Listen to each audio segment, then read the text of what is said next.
বন্ধুরা, এতগুলো মাছ এখন আমাকে একা একা বসে কাটতে হবে। এতগুলো মাছ আমি এই কারণে বললাম, কেননা আমি কোনোদিন মাছই কাটিনি। আমি সত্যি বলতে ঘরের কোনো কাজই তো করি না, তাই মানে দেখে শেখা। এটা আমার দিদা, মামি এদের কাছে দেখে শেখা। জানি এখন সবাই সব কাজই পারে, কিন্তু আমি পারি না। তাই বললাম যে এতগুলো মাছ আমাকে এখন বসে বসে একা একা কাটতে হবে, কারণ মা হচ্ছে কাজে বেরোবে, তাই মা মাছ কাটবে না। তাই বললাম ঠিক আছে, আমি চেষ্টা করি। পারবো না তা না, চেষ্টা করলেই পারবো। তা চলো, ওই ওই যেমন ভাবা তেমন কাজ, ঝটপট করে কেটেও নিলাম। মা আবার পাশ থেকে বলছে, বাবা তুই এত সুন্দর মাছ কাটতে পারিস? আমি বলছি হ্যাঁ, না পারার কি আছে, চেষ্টা করলে তো পারবোই। আর কি বলতো, সত্যি কথা, মা কোনোদিন আমাকে কিছু করতেই দেয়নি। সকাল সকাল না মায়ের এই মাছগুলো দেখে খুব ভালো লেগেছে, আর আমার ছেলেও একটু মাছ খেতে বড্ড ভালোবাসে, পুরো আমি আর আমার ছেলে সমান। তো মা বললো কি থাক, মাছগুলো কাটতে পারবো না, নেবো না। তাই বললাম নাও, আমি কেটে দেবো।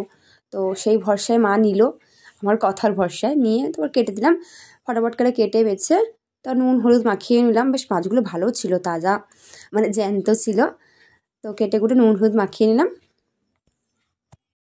মা আমাকে কি ভাবে কি জানি, আমি কি কিছুই পারি না। মা আবার বলছে পাশ থেকে, মাছটা ভাজতেও পারবে তো?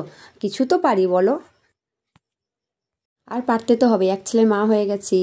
যখন ছেলে খেতে চাইবে তখন আমি কি বলবো, পারি না? যাই হোক, এই মাছগুলো ভেজেও নিলাম চটপট করে লাল লাল করে। আমার দিদার কাছ দিয়ে শেখা, তেল যতক্ষণ গরম না হবে ততক্ষণ মাছ দেবে না। লাল লাল করে ভেজেও নিলাম, তাতে মাছগুলো নাকি লাল লাল ভাজা হয়।